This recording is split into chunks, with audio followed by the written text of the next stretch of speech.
Buenas tardes, el Señor les bendiga mucho. Sean todos bienvenidos nuevamente a nuestro estudio de los miércoles. Vamos a continuar con el libro de Efesios. Tengo aquí mis apuntes y quiero tratar de ser breve. Voy a tratar de ser breve en lo que queremos compartir el día de hoy. Antes de seguir adelante, vamos a orar primeramente, pedirle al Señor que nos ayude, que nos dirija y que lo que hagamos sea para la gloria de Él.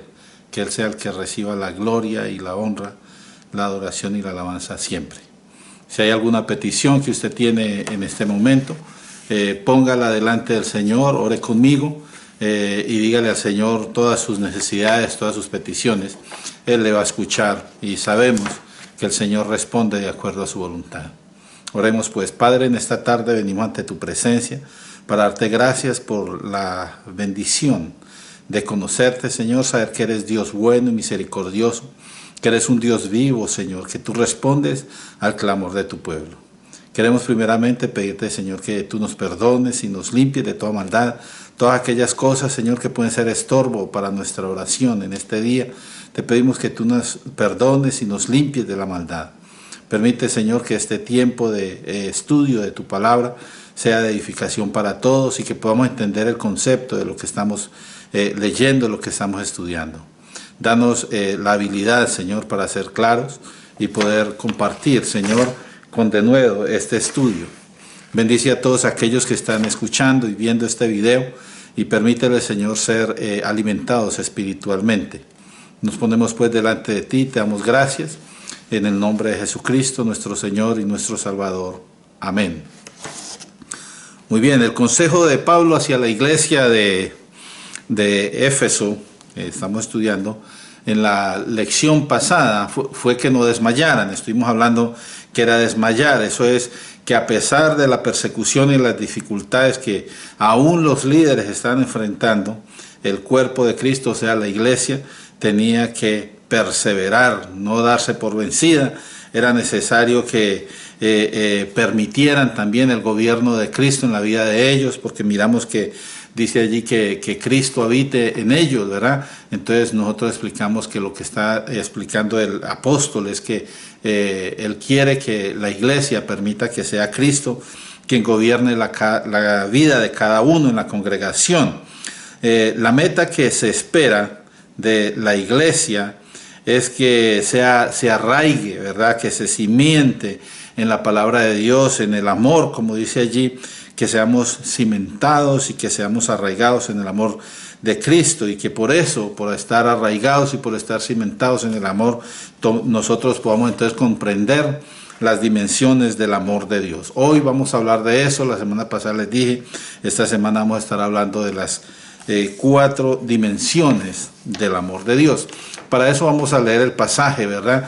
Está allí en Efesios y voy a leer desde el versículo 17 para que podamos hacer la conexión, más o menos íbamos por ahí, por el 18 al final, pero vamos a leer desde el 17 para que podamos captar mejor la idea de lo que estamos estudiando. Entonces dice allí en Efesios capítulo 17, Efesios capítulo 3, versículos 17 al 21, a veces se me confunden los números, pero bueno, es Efesios 3, 17 al 21. Póngale cuidado a lo que dice allí. Para que habite Cristo por la fe en vuestros corazones, lo que explicamos la semana pasada, a fin de que arraigados y cimentados en amor, seáis plenamente capaces de comprender con todos los santos cuál sea, y allí vienen las 4 dimensiones, la anchura, la longitud, la profundidad y la altura, y de conocer el amor de Cristo, que excede todo conocimiento, para que seáis llenos de la plenitud de Dios, y a aquel que es poderoso para hacer todas las cosas mucho más abundante de lo que pedimos o entendemos, según el poder que actúa en nosotros. A Él, dice allí, sea la gloria en la iglesia, en Cristo Jesús, por todas las edades, por los siglos de los siglos. Amén. Entonces, retomando el tema, en la última clase concluimos entonces que la meta de Dios con la iglesia es llevarnos a estar arraigados, ¿verdad? Y cimentados en el amor. miramos también que esto se logra cuando nosotros entonces empecemos a buscar con más insistencia la presencia del Señor, leer, orar, buscar en la palabra, y también que practiquemos lo que es el amor fraternal, o sea, el amor entre hermanos en la iglesia. Eso, podernos arraigar y cimentar, entonces nos va a dar la capacidad para nosotros entender las dimensiones del amor que acabamos de mencionar hace un momentico. Ahora, aquí yo quiero hacer un pequeño paréntesis, y es cuando dice allí que nosotros tenemos que comprender, primeramente dice la anchura, la longitud, la profundidad y la altura, está hablando del amor de Dios, pero después dice, y de conocer el amor de Cristo. Entonces, en el paréntesis yo quiero dar a entender una cosa. El amor de Cristo se debe entender desde dos perspectivas, porque recuerde que Cristo, cuando estuvo aquí, era 100% Dios, pero también 100% humano. Entonces tenemos que mirar el amor de Cristo desde la perspectiva humana y desde la perspectiva divina. ¿Cómo miramos esto? Ok. Primeramente vemos que como Dios, en su posición de Dios, el Señor nos amó lo suficiente como para despojarse de su condición de Dios. Y eso lo vamos a mirar en el libro de Filipenses, capítulo 2.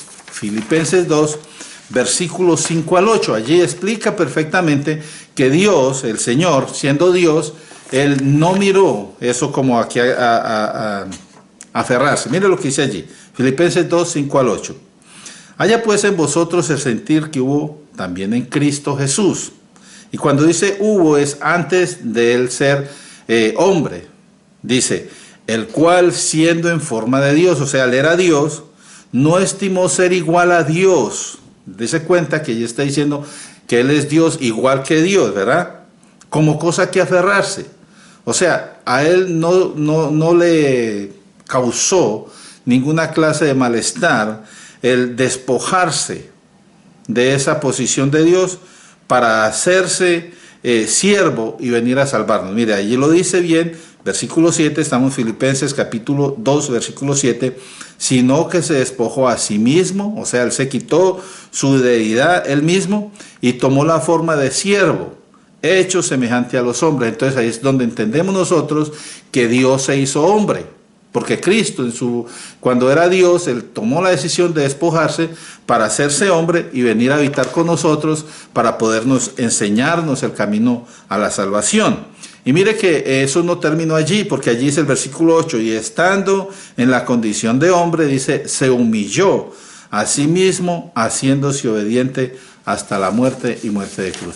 Entonces, la obediencia de la que está hablando aquí es porque el Señor había en el cielo, ellos determinaron de que iba a venir Dios hecho hombre para cumplir con una misión. Y esa misión consistía en que debía dar su vida para el perdón de los pecados. Por eso dice allí que él se humilló haciéndose obediente hasta la muerte, o sea, hasta morir, y la muerte peor de ese momento, que era la muerte en la cruz. Muy bien, entonces, como Dios, el Señor, se despojó, ¿verdad?, de su condición de Dios por nosotros. Pero también en su posición de hombre, como hombre, el Señor Jesús también nos mostró su amor al dar su vida por nosotros, menospreciando el oprobio. Y también un par de versículos que podemos leer rápidamente. Está Romanos capítulo 12 y versículo 2, dice allí, ponga cuidado, puesto los ojos en Jesús. ¿Cuál Jesús? El que es el autor y el consumador de la fe. Porque él fue el que nos enseñó cómo mantener la fe y Él la consumó, quiere decir, cumplió lo que se había dispuesto a hacer. Y dice, por el cual, por el gozo, o sea, el Señor Jesús por el gozo, puesto delante de Él, o sea, mirando el final, la obra cumplida, dice, sufrió la cruz, y dice, menospreció el oprobio, o sea, el desprecio, la humillación, todo eso, y se sentó a la diestra del trono de Dios. Entonces, Cuando el Señor Jesús vino como hombre, Él tenía que morir como hombre para darnos la salvación. Entonces, en su posición de hombre, Él nos amó lo suficiente para dar su vida en la cruz, menospreciando, como dice allí, el oprobio. Muy bien, en el libro de Juan, capítulo 10 y versículos 11 al 15, también miramos el amor de Dios expresado en una forma especial. Dice allí, yo soy el buen pastor. El Señor Jesús dice, yo soy el buen pastor, y el buen pastor, ¿qué dice? Su vida da por las ovejas. Entonces el Señor, desde su punto de humano, Él dio su vida por nosotros, que somos llamados las ovejas.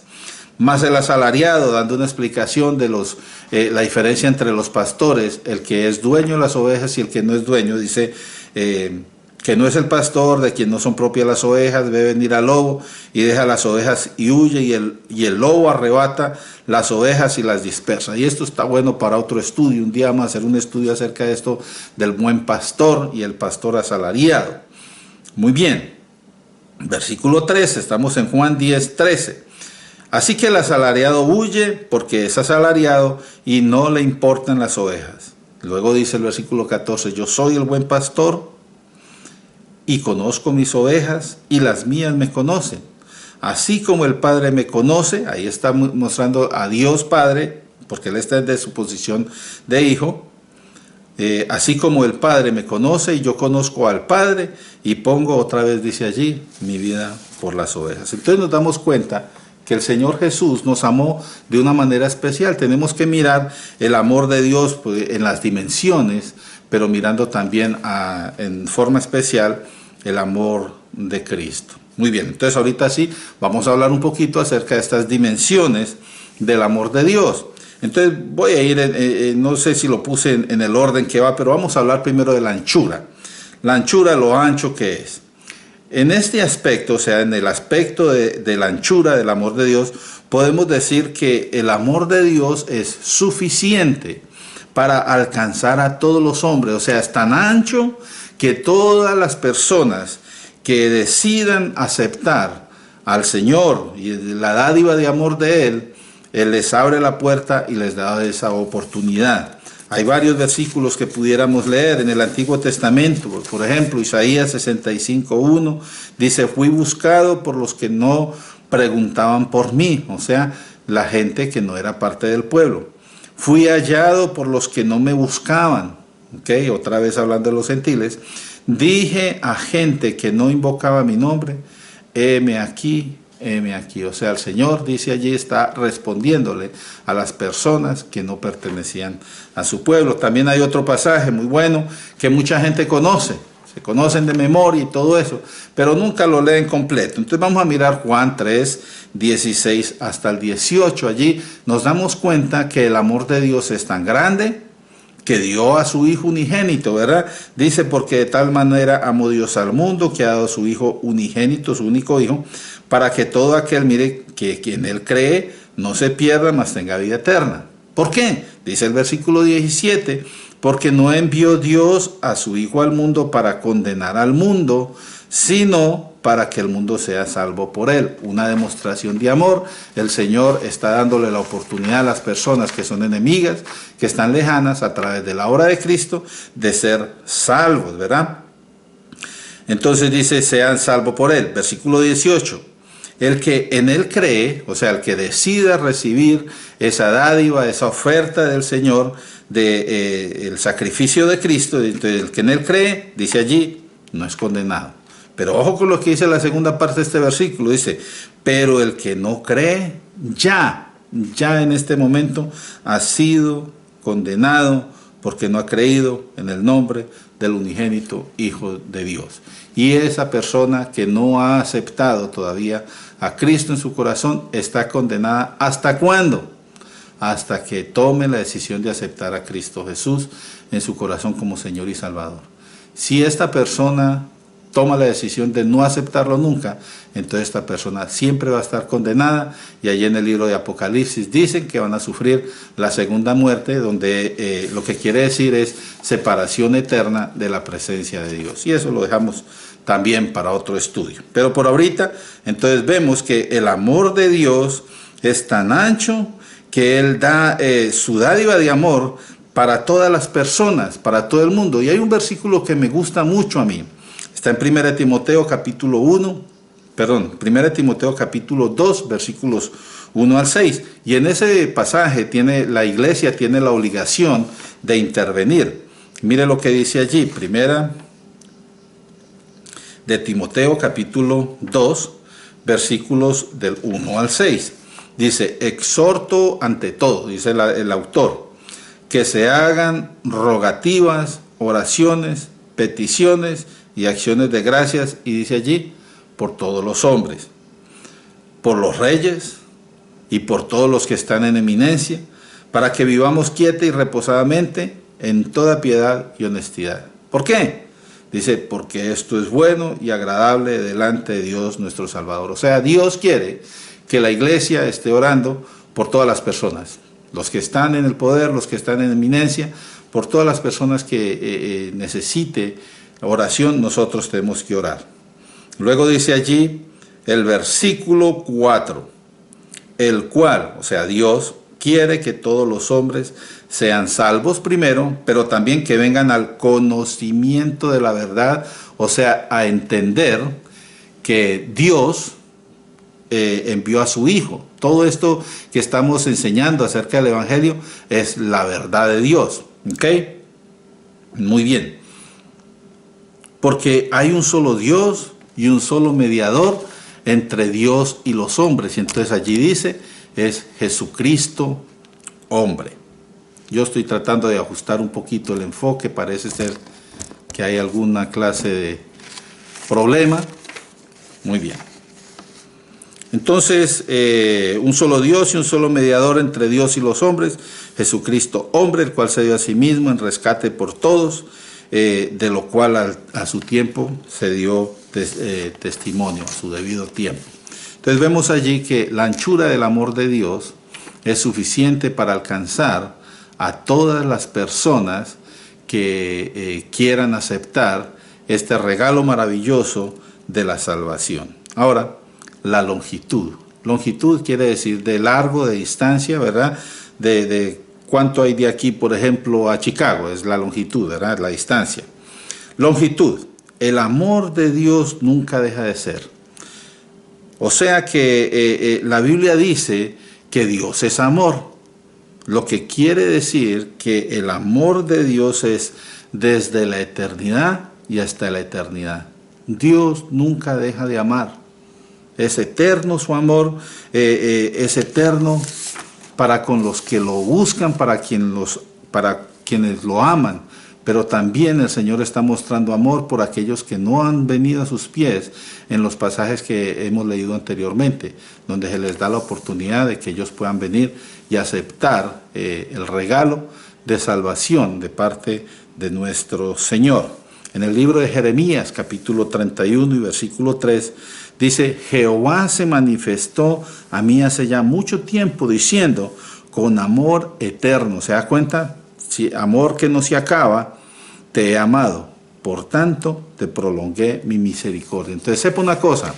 Dios cuando ama, Él no deja de amar. Nunca deja de amar. Eso es lo que es la longitud, el amor de Dios que es eterno. Hay un versículo en 1 de Juan, capítulo 4, donde dice que Dios es amor. Nomás les voy a leer un versículo, un par de versículos allí. Dice Juan capítulo 4, 7, amados, amémonos unos a otros porque el amor es de Dios. Todo aquel que ama es nacido de Dios y conoce a Dios. El que no ama no ha conocido a Dios, y allí dice, porque Dios es amor. Entonces entendemos que en la longitud, en la grandeza del amor de Dios, Dios es amor. Él es completamente amor. Ahora la profundidad. La profundidad del amor de Dios desciende hasta el lugar más bajo donde hayamos caído para levantarnos. Mire que Él nos ha rescatado de nuestra vana manera de vivir. Estábamos perdidos, podridos, por decirlo de alguna otra forma, en los delitos, en los pecados. Y el Señor hasta allá bajó su amor para amarnos. Y mire lo que dice el Salmo 40. versículos 1 al 3. Allí dice que Él sacó del lodo y me puso en un lugar alto. Dice, pacientemente esperé a Jehová y se inclinó a mí. ¿Se da cuenta? El Señor se inclina a mí para escuchar nuestro clamor y luego nos hace sacar del problema en el que estamos, del pozo de la desesperación, del lodo cenagoso, y luego dice allí, puso mis pies sobre la peña y enderezó mis pasos. Luego dice, puso luego mi boca cántico nuevo, o sea, gozo, alegría, deseo de alabar a nuestro Dios. Verán esto muchos y temerán y confiarán en el Señor. Eso es el testimonio de las personas que han recibido el favor, el regalo de parte de nuestro Señor. Entonces el amor de Dios también es profundo porque desciende hasta donde estamos para buscarnos. Pero también dice allí que el amor de Dios es alto. La altura es ese lugar inalcanzable donde nosotros no podemos llegar. Y una de las cosas tremendas que Dios hace a través de ese amor es darnos herencia, ¿verdad?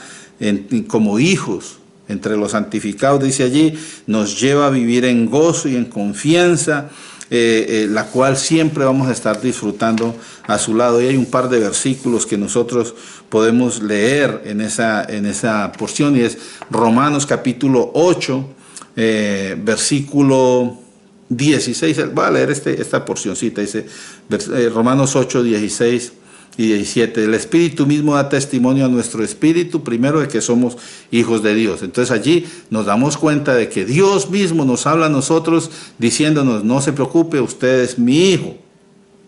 Y luego el versículo 17 dice, y si ustedes son hijos, también son herederos, herederos de Dios y coherederos con Cristo, si es que padecemos juntamente con Él, para que juntamente con Él seamos glorificados. O sea, si es que vivimos para la gloria del Señor, si es que nosotros nos disponemos para darle a la gloria. Hay otro pasaje en el libro de Habacuc, donde el amor de Dios nos da tranquilidad y nos da paz. El libro de Habacuc, capítulo 3, versículo 17 al 19, habla, si hubiera escasez, dice allí, aunque la higuera no florezca, ni en las vides haya fruto, aunque falte el producto del olivo y las labrados no de su mantenimiento, y las ovejas sean quitadas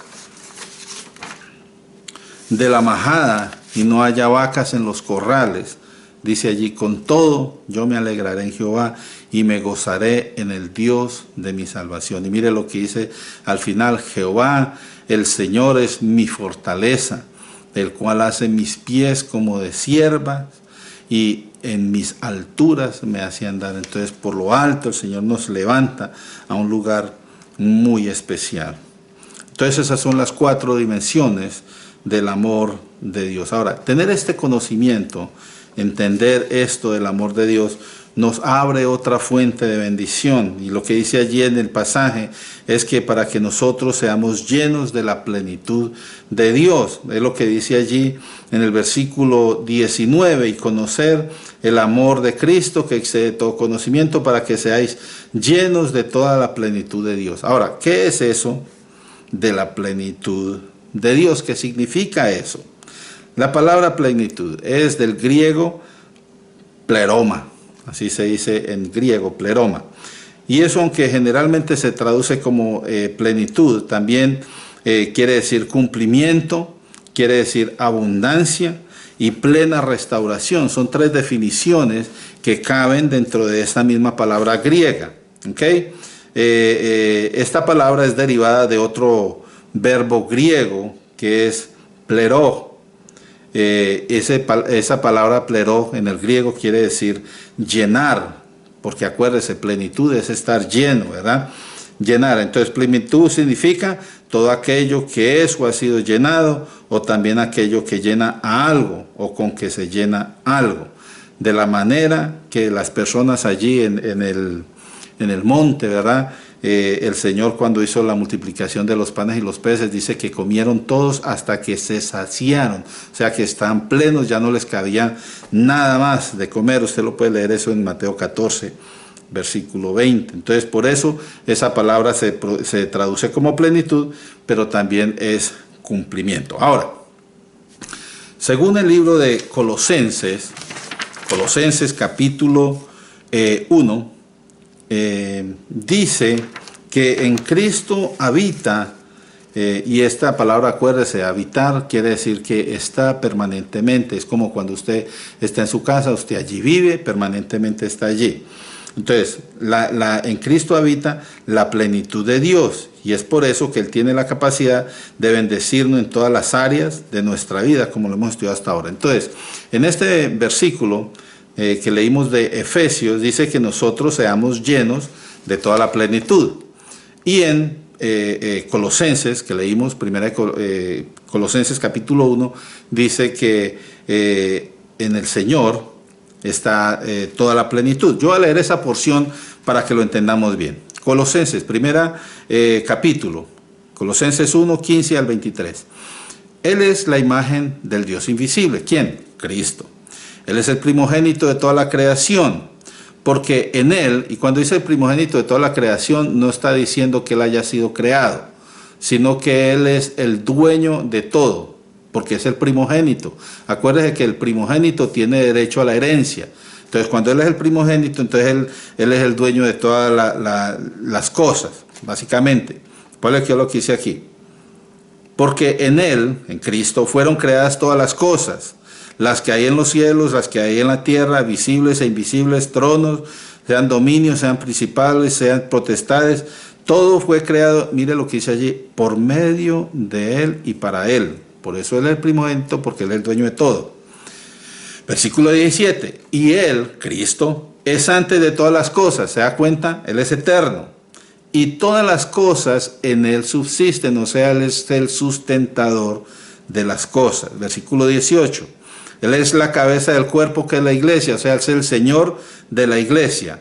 Él es el principio, Él que es el principio, el primogénito entre los muertos, y aquí otra vez esta palabra primogénito entre los muertos, no vamos a entrar en discusiones, después la explicamos bien, para que en todo Él tenga la preeminencia. Por cuanto agradó, aquí está el versículo 19, por cuanto agradó al Padre que en Él habitase o estuviera permanentemente toda la plenitud. O sea que todo el cumplimiento de las cosas está en Cristo. Es lo que quiere decir eso allí. Por medio de Él reconciliar consigo todas las cosas, así las que están en el cielo. Entonces aquí está la obra de Cristo, de reconciliar las cosas que están en el cielo y en la tierra. Y también en versículo 21 dice, a vosotros también, que eras en otro tiempo extraños y enemigos, también el Señor nos reconcilió. ¿Cómo? Y dice el versículo 22, en su cuerpo de carne, por medio de la muerte, para preservaros santos y sin mancha, irreprensibles delante de Él. Y ahí el versículo 23 dice, si es que en verdad ustedes caminan con Él. Entonces se dan cuenta, esto de la plenitud, ¿verdad? Es algo bien interesante, que el Señor en Él está habitando toda la plenitud de Dios, y en Él está el cumplimiento. Entonces por eso el Señor puede bendecirnos a nosotros en todas las áreas. En el libro de Juan, Evangelio de Juan, capítulo 1 y versículo 16, dice allí que nosotros tomamos de la plenitud, o sea, para ser llenos de Él. No es que nosotros seamos plenitud, sino que necesitamos estar siempre llenos de la plenitud de Cristo. O sea, el Señor, por ser plenitud, la plenitud de Dios, ha cumplido la misión de salvación de los hombres, y porque cumplió la misión de salvación, entonces nosotros que hemos sido salvados por Él, tomamos de esa dádiva divina para saciar esa necesidad nuestra de perdón y de vida eterna. Solamente a través de Cristo es que nosotros podemos recibir la salvación. ¿Por qué? Porque en Él habita esa plenitud, el cumplimiento de todas las cosas que se fueron ofrecidas por parte de Dios.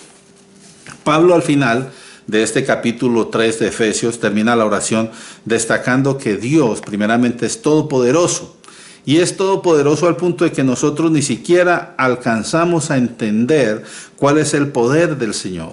Lo único que entendemos es que el Señor, o lo que podemos asimilar es que por el poder de Dios, por su amor y su inmensa misericordia, entonces nosotros podemos llegar a ser salvos a través de su misericordia, a través de su amor, a través de ese poder. Entonces el poder de Dios es el que nos salva, entonces somos salvos por eso. Por eso es que Dios es digno de toda la gloria en la iglesia. Y esto es de generación en generación. Todo el tiempo la iglesia tiene que darle la gloria y la honra al Señor porque Él es nuestro Salvador. Porque le conocemos nosotros a Dios y le amamos. Y tiene que ser glorificado en Cristo porque la obra que le fue encargada se hizo realidad. O sea, Cristo cumplió con la obra. Entonces en Él tenemos que glorificar al Señor. Y esto tiene que ser por siempre, porque Dios es eterno. Quiere decir que después de que nosotros partamos de estos cuerpos a estar en la presencia del Señor, todavía le vamos a estar alabando y glorificando por toda la eternidad. Hasta ahí llega el capítulo 3 del libro de Efesios. Este es un estudio que de verdad he disfrutado bastante. Yo espero que ustedes también. Y me gustaría ver más comentarios en las páginas, en Facebook o en el YouTube. Si tienen preguntas, comentarios, me gustaría ver sus opiniones.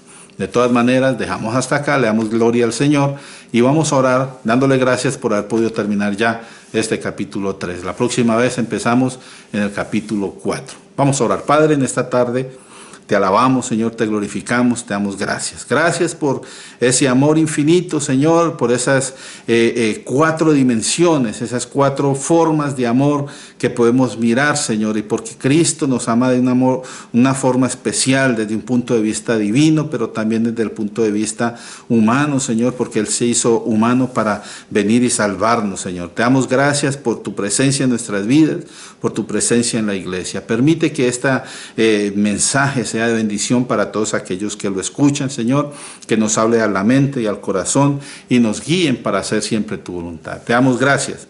Responde, mi Dios, a las peticiones de todos. Oramos en el nombre de Jesucristo, nuestro Señor y nuestro Salvador. Amén. Que la paz del Señor esté con todos ustedes. Dios les bendiga.